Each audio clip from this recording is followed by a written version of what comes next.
Like, subscribe and press the bell icon for new updates.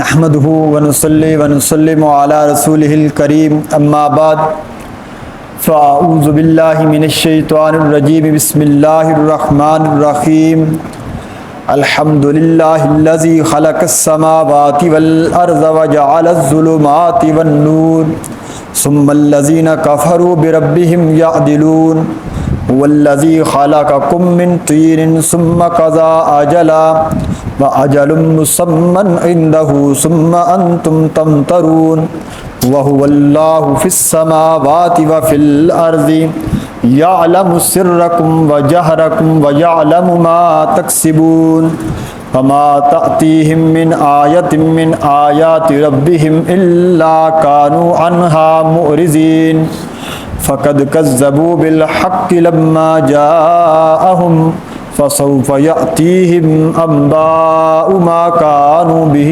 يستهزئون صدق الله العظيم اللهم صل على سيدنا ومولانا محمد وعلى آل سيدنا ومولانا محمد وبارك وسلم ثم صل عليه.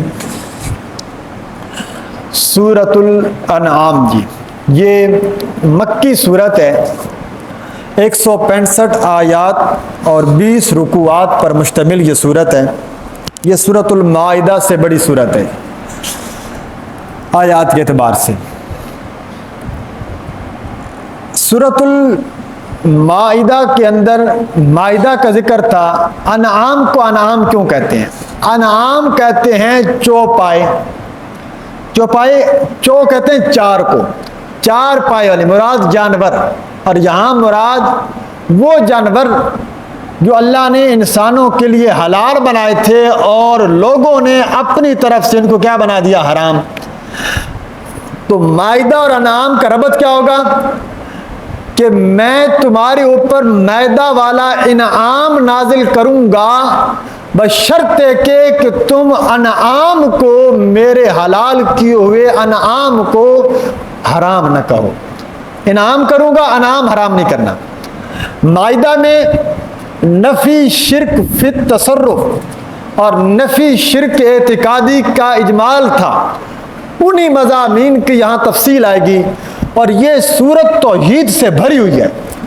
توحید کے جتنے درجے ہیں اللہ نے اس سورت کے اندر ذکر کیے بڑی تفصیل کے ساتھ اور بڑی ترتیب کے ساتھ. تو انعام کو انعام کہنے کی وجہ سمجھ آ گئی کہ چوپائے سے اس کا آگے لفظ آ رہا ہے، اس کی نسبت سے اس کا نام لیا گیا. مائدہ کے اندر ان دو مضامین کا اجمال تھا، یہاں پر کیا بیان کی جائے گی؟ تفصیل. اس سورت کے کل دو حصے ہیں. پہلا حصہ ہے آیت نمبر 1 سے لے کر آیت نمبر 117 تک. اس کے اندر بھی نفی شرک ہوگا کہ نفی کی جائے گی اس شرک کی جو اللہ تعالیٰ کی ذات کے ساتھ کی جاتی ہے. اور 118 سے لے کر آگے آخر آیت تک 165 تک دوسرا حصہ ہے، اس میں بھی یہ توحید کے دوسرے درجے کا بیان ہوگا. تو یہ ٹوٹل آپ کی توحید اور انہی تعلیمات اللہ اور تعلیمات غیر اللہ کی تفصیل کو بیان کرے گی. اس صورت کی ایک الگ شان کیا ہے جی؟ حضرت عبداللہ بن عباس رضی اللہ تعالی عنہما، یہ حضور نبی کریم صلی اللہ علیہ وسلم کے چچا زاد ہیں، یعنی حضرت عباس رضی اللہ تعالیٰ عنہ کے بیٹے ہیں. اور تفسیر میں اللہ نے ان کو بڑا مقام عطا کیا تھا کیونکہ امام الانبیاء صلی اللہ علیہ وسلم نے ان کے لیے دعا کی تھی، اے اللہ عباس کو علم عطا کرا، ان کو سمجھ عطا فرما. تو چھوٹی سی عمر میں اللہ نے ان کو بڑا ملکہ عطا کیا تھا. وہ فرماتے ہیں کہ سوائے چند آیات کو چھوڑ کر یہ سورت جب نازل ہوئی تو اس سورت کو صرف جبریل امین نازل لے کر نہیں اترے.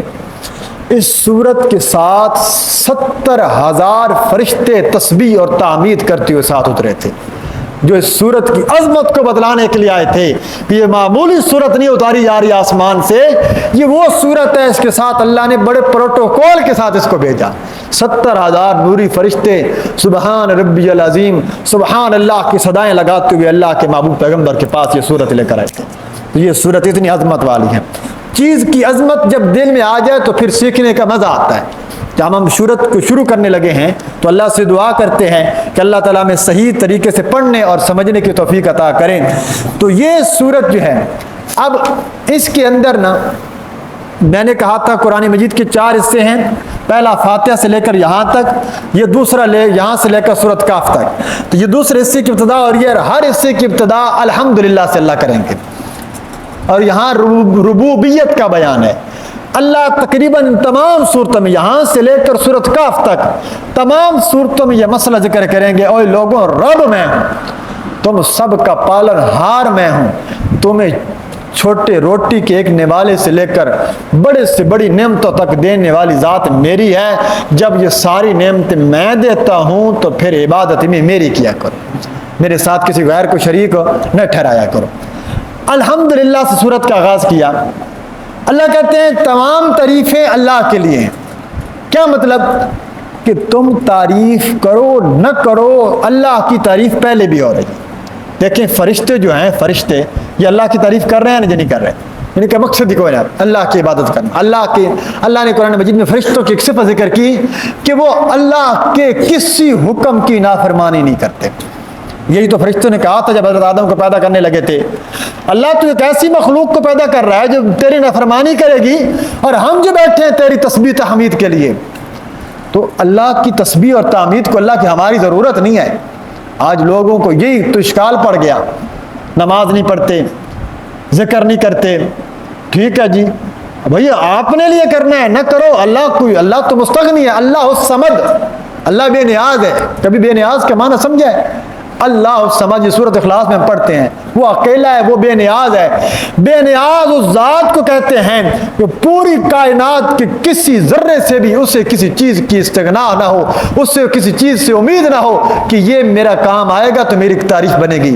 اللہ تمام تعریفوں سے، تمام چیزوں سے مبرہ ہے، اس کی ذات ایسی بے نیاز ہے، وہ کسی کا محتاج نہیں، ساری کائنات اس کی محتاج ہے۔ تو فرمایا کہ تعریفیں تو اللہ کی ہیں، آسمان بھی پیدا کیے، زمین بھی پیدا کی، آگے فرمایا اندھیرے بھی پیدا کیے، روشنی بھی پیدا کی۔ اچھا مزے کی بات ہے، اللہ نے نا اندھیرے کا لفظ جمع لائے، اندھیرے پیدا کیے ہم نے، اور آگے کہا کہ ہم نے روشنی بھی پیدا کی۔ یوں نہیں کہا اندھیرے پیدا کیے تو روشنیاں بھی پیدا کی ہیں۔ علماء مفسرین نے بڑا خوبصورت نقطہ لکھا ہے۔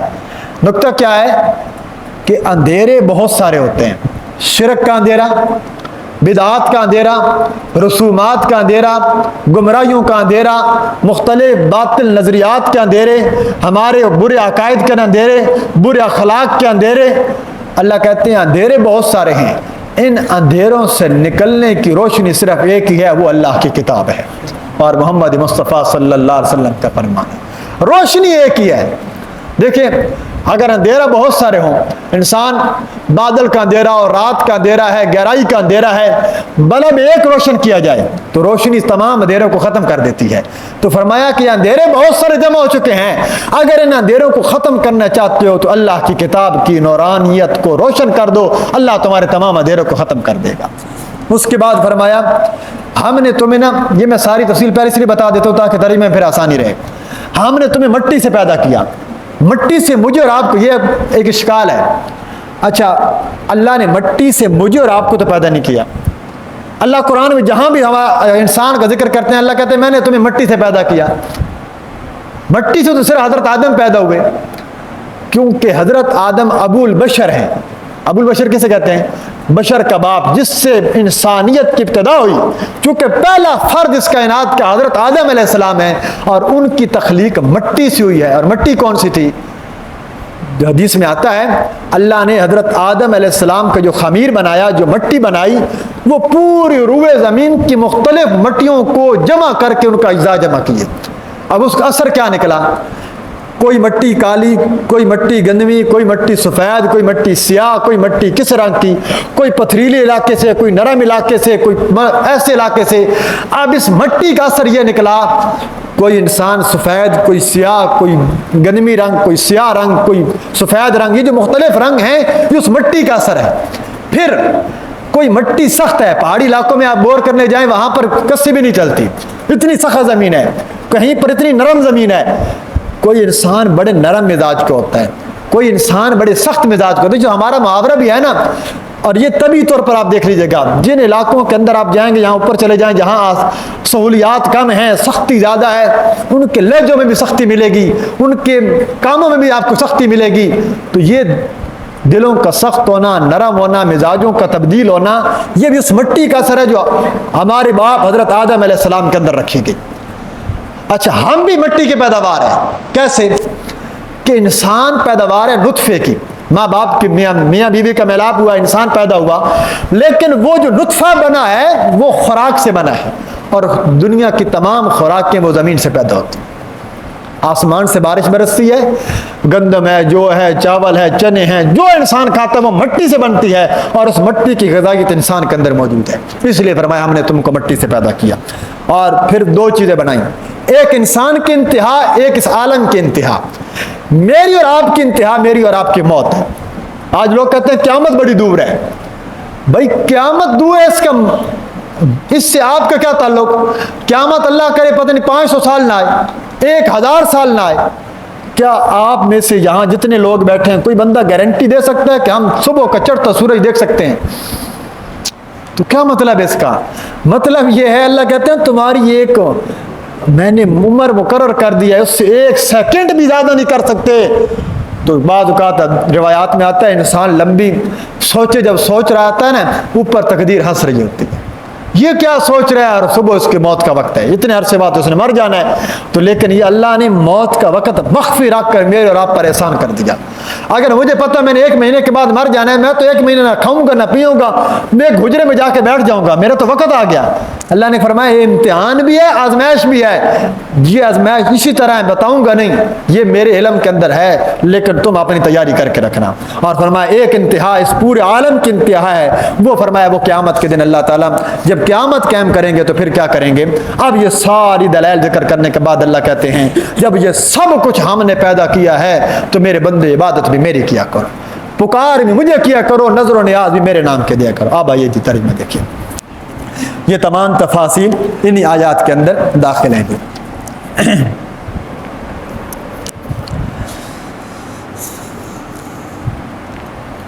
فرمایا الحمدللہ الذی خلق السماوات والارض. الحمدللہ تمام تعریفیں للہ اس اللہ کی ذات کے لیے، الذی وہ ذات خلق السماوات والارض جس نے پیدا کیا تمام آسمانوں کو، والارض اور زمین کو. آسمان کی جمع لائے، زمین کا مفرد لائے کہ زمین دیکھنے میں ایک جیسی لگتی ہے. آسمان طے بطے بلند کر دیے اللہ نے، پیدا کیے اس ذات نے بڑے بڑے آسمان بغیر ستونوں کے، اور بچھا دی تمہارے لیے اللہ نے زمین. وجعل الظلمات اور کر دیے اس نے اندھیرے، پیدا کر دیے اس نے اندھیرے، والنور اور روشنی. اندھیرے جمع نور مفرد، بہت سارے اندھیرے پیدا کیے. اصل اس کائنات میں ہیں ہی اندھیرے، ان اندھیروں سے نکلنا چاہتے ہو تو روشنی حاصل کرو. ثم الذین کفروا بربہم پھر بھی وہ لوگ کفروا جنہوں نے کفر کیا بربہم اپنے پروردگار کی ذات کا. وہ لوگ کفروا جو لوگ مشرک ہو گئے، کافر ہو گئے، بربہم یعدلون اپنے پروردگار کے ساتھ، یعدلون برابر کرتے ہیں غیروں کو اس کی عبادت کے اندر. اللہ کی عبادت میں غیروں کو بھی تصرف کا ماننے لگتے ہیں. کبھی حضرت عیسیٰ کو الہ بنا لیا، کبھی حضرت عزیر کو الہ بنا لیا، کبھی مریم کو الہ بنا لیا، کبھی کسی نبی کو الہ بنا لیا، کبھی کسی ولی کو الہ بنا لیا، کبھی لجپال کسی کو کہہ دیا، کبھی داتا کہہ دیا، کبھی کسی کو غریب نواز اور دستگیر کہہ دیا.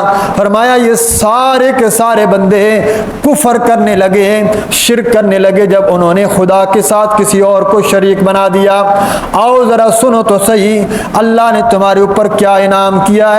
والذی خلقکم من طین اللہ ہی وہ ذات ہے خلقکم جس نے پیدا کیا تم کو، یعنی خلق ابیکم، خلق ابیکم تمہارے باپ کا پیدا کرنا، من طین مٹی سے پیدا کر دیا، مٹی مختلف رنگوں کی مختلف مزاجوں کی، لوگ مختلف رنگوں کے لوگ مختلف مزاجوں کے، ثم قضا اجلا پھر یہ نہ سمجھنا کہ پیدا کرنے کے بعد ہمیش ہمیش کی زندگی ہے، ثم قضا اجلا تمہیں پیدا کرنے کے بعد اللہ نے قیامت صغریٰ کا فیصلہ کر دیا، قیامت صغریٰ میری اور آپ کی موت ہے، پھر اس نے مقرر کر دی ایک مدت کہ اس مدت تک میں نے اور آپ نے جینا ہے، اس سے ایک لحظہ بھی ہم آگے نہیں جی سکتے، وَآجَلٌ مُّسَمًّى عِندَهُ اور اس نے ایک مدت مقرر کر رکھی ہے، مسمن سب لوگوں کی، عندہ اس کے پاس ایک مدت ایسی بھی ہے جو اللہ ہی کے علم کے اندر ہے، وہ مدت مقرر کی گئی ہے، ثم انتم تمترون پھر تم اس کے اندر شک کرنے لگتے ہو، جھگڑا کرنے لگتے ہو کہ قیامت کب آئے گی، کس موقع پر ہوگی، کس موقع پر آئے گی، قیامت آئے گی لیکن اس کا حقیقی علم صرف اللہ کی ذات کو ہے، وَهُوَ اللَّهُ فِي السَّمَاوَاتِ وَفِي الْأَرْضِ دوبارہ اللہ اپنی اس نعمت کا ذکر کرنے لگے ہیں، وَهُوَ اللَّهُ اور وہ اللہ وہی ذات ہے، فِي السَّمَاوَاتِ جو آسمانوں کے اندر، وَفِي الْأَرْضِ اور زمین کے اندر، يَعْلَمُ جانتا ہے، سرکم مخفی باتوں کو، تمہاری سرگوشیوں کو بھی، وَجَهْرَكُمْ اور تمہاری اونچی باتوں کو بھی، جو تم چھپ کر باتیں کرتے ہو، دل کے اندر چھپا کر رکھتے ہو، اللہ کی ذات اس کو بھی جانتی ہے، وَجَهْرَكُمْ اور تمہاری ظاہری باتوں کو بھی جانتی ہے، وَيَعْلَمُ مَا تَكْسِبُونَ اور اللہ جانتا ہے جو کوئی تم کام کرتے ہو، جو کوئی تم عمل کرتے ہو، اللہ اس کو بھی جانتا ہے، چاہے لوگوں کو دکھا کر کرتے ہو اللہ اس کو بھی جانتا ہے، چاہے لوگوں سے چھپ کر کرتے ہو اللہ اس کو بھی جانتا ہے، وَمَا تَأْتِيهِم مِّنْ آيَةٍ مِّنْ آيَاتِ رَبِّهِمْ وَمَا تَأْتِيهِم مِّنْ آيَةٍ اور نہیں آئی ان لوگوں کے پاس، من آیتن کوئی نشانی، من آیات ربہم اس کے رب کی، ان کے رب کی طرف سے کوئی نشانیوں میں سے نہیں آئی ان کے پاس کوئی نشانی، من آیات ربہم ان کے پروردگار کی نشانیوں میں سے، الا کانوا عنہا معرضین مگر وہ لوگ اس نشانی سے اعراض کرنے لگے، وہ لوگ ان نشانیوں سے ایسے اعراض کر رہے ہیں گویا کہ وہ اس کو سمجھ ہی نہیں رہے۔ نشانیوں سے مراد کیا ہے جی؟ نشانیوں سے مراد معجزات ہیں۔ اللہ کے پیغمبر صلی اللہ علیہ وسلم نے معجزے دکھائے، یہ تمام معجزات کس لیے ہوتے ہیں؟ نبی معجزہ دکھاتا ہے اس لیے کہ امت میرے اوپر ایمان لے کر آئے، اگر کسی کے دل میں شک ہے تو اسے یقین ہو جائے کہ یہ کام پتھروں سے بھی کلمہ کو پڑھا سکتا ہے، بھلا چاند کو بھی کوئی دو ٹکڑے کر سکتا ہے، بھلا ہاتھ سے کوئی چشمے جاری کر سکتا ہے، بھلا کوئی لعاب سے کڑوے کنویں میٹھے کر سکتا ہے، بھلا کوئی پتھروں سے اور درختوں سے سلام کروا سکتا ہے۔ یہ جو سارے کام ہو رہے ہیں اس کا مطلب یہ ہے کہ یہ اللہ کا پیغمبر ہو سکتا ہے اور کوئی نہیں ہو سکتا۔ تو یہ امام الانبیاء صلی اللہ علیہ وسلم کو اللہ نے سب سے بڑا معجزہ جو دیا تھا، اچھا میرے نبی کا نا ایک لقب ہے امی لقب پایا، اکثر آپ سنتے رہتے ہیں۔ امی کا کیا معنی ہے؟ امی کا ایک معنی نا بڑا روکھا سا معنی کیا جاتا ہے جو میرے نبی کی شان کے لائق نہیں۔ وہ معنی کیا کیا جاتا ہے؟ بعض لوگ غلطی میں وہ معنی کر دیتے ہیں، امی کا معنی کرتے ہیں ان پڑھ، انتہائی غلط اور انتہائی نامناسب معنی ہے۔ امی کا یہ معنی ہے ہی نہیں۔ امی کا معنی ہے وہ ذات جس نے کسی سے لکھنا پڑھنا نہیں سیکھا۔ یہ مطلب نہیں کہ اس نے لکھنا پڑھنا نہیں سیکھا تو ان کے علم میں کوئی چیز نہیں ہے۔ بعد از خدا بزرگ توئی، قصہ مختصر، امی ضرور ہیں لیکن خدا کے بعد اگر کسی ذات کے پاس علم ہے تو امام الانبیاء صلی اللہ علیہ وسلم کو اللہ نے عطا کیا ہے، آپ کا علم بلند۔ ہاں امی کا مطلب ہے کہ حضور کوئی تحریر لکھتے نہیں تھے، پڑھتے نہیں تھے، علم تھا، صحابہ کو زبانی تعلیم دیتے تھے، یہی تو میرے نبی کا سب سے بڑا معجزہ ہے۔ اب آپ کہیں گے کیسے معجزہ؟ حضور کا بچپن سے لے کر 40 سال تک کا زمانہ یہ مکہ والوں کے سامنے ہے۔ اب میرا اور آپ کا، ہم ایک محلے میں رہتے، ایک شہر میں رہتے ہیں، مجھے پتا ہے بھائی یہ بندہ فلاں سکول میں پڑھا، یہ کچھ نہ کچھ میٹرک کی، اس نے ایسا کیا جی۔ اب وہ دیکھ رہے ہیں یہ نہ مکتب جاتا ہے، نہ پڑھتا ہے، نہ کسی سے کوئی علم حاصل کرتا ہے، صادق اور امین ضرور ہے، نہ کوئی تحریر لکھتا ہے، نہ کوئی شعر کہتا ہے۔ اچانک یہ بات ان کی ذہن میں جب بیٹھ گئی، 40 سال کے بعد امام الانبیاء صلی اللہ علیہ وسلم فرماتے ہیں اقرا بسم ربک الذی خلق خلق الانسان من علق اقرا وربک الاکرم الذی علم بالقلم علم الانسان ما لم یعلم۔ اب مکہ کے بڑے بڑے فصیح بلیغ حیران ہو گئے، یہ کلام کہاں سے لائے؟ تم تو لکھنا پڑھنا نہیں جانتے۔ اللہ نے کہا یہی تو میرے نبی کا معجزہ ہے کہ لکھنا پڑھنا نہیں جانتے اور تمہارے سامنے ایک ایسا قرآن، ایسی آیتیں پڑھتے ہیں، ساری کائنات کے عرب مل جاؤ اور فصیح لسان جمع ہو جاؤ، اس قرآن جیسی ایک آیت بھی تم پیش نہیں کر سکتے۔ اور یہی میرے نبی کا معجزہ ہے کہ یہ نبی ہیں اور یہ قرآن اللہ کی کتاب ہے۔ یہ حضور علیہ السلام کا بڑا معجزہ تھا۔ تو وہ کیا کرتے تھے؟ وہ ان آیتوں کا انکار کر دیتے تھے، وہ ان باتوں کو نہیں مانتے تھے۔ تو آج بھی نہ ماننے والے نہیں مانتے، نہ مانیں، اللہ کہتے ہیں نہ مانو، لیکن یہ ہے حقیقت کہ اللہ کے پیغمبر سچے رسول ہیں۔ آخری آیت یہ ہے، اللہ فرماتے ہیں پہلا درجہ تو انہوں نے یہ کیا کہ بالکل ان نشانیوں کو جھٹلا دیا، اور آخری درجہ انہوں نے یہ دیا، کہنے لگے فقد پس تحقیق فقد کذبوا بالحق لما جاءہم، پس تحقیق انہوں نے جھٹلایا حق کو، لما جاءہم جب وہ حق ان کے پاس آ گیا، فسوف یأتیہم انباء ما کانوا بہ یستہزئون، پس ان قریب آ جائیں گی ان کے پاس خبریں ما کانوا، اس عذاب کی، کانوا بہ یستہزئون، بسبب تھے وہ اللہ کی آیتوں کا مذاق اڑانے والے، اللہ کی آیتوں کو ٹھٹھا اڑاتے تھے۔ اللہ کہتے ہیں ایک دن کل قیامت کا آنا ہے، تمہیں ایک ایک بات کی میں خبر دے کے بتاؤں گا، تم نے جو میرے نبی کی شان میں گستاخیاں کی تھیں، تم نے جو قرآن کے حق میں گستاخیاں کی تھیں، اللہ ایک ایک بات کا جواب دے گا، انہیں کہے گا تم نے یہ کیا اور آج تمہارے لیے جہنم کا فیصلہ ہو چکا۔ تو یہ آج اللہ کہتے ہیں ان اندھیروں سے بچنا چاہتے ہیں تو روشنی صرف اور صرف اللہ کی کتاب ہے۔ اللہ سے دعا ہے اللہ تعالیٰ ہمیں صحیح معنی میں قرآن و سنت کے اوپر عمل کی توفیق عطا فرمائے۔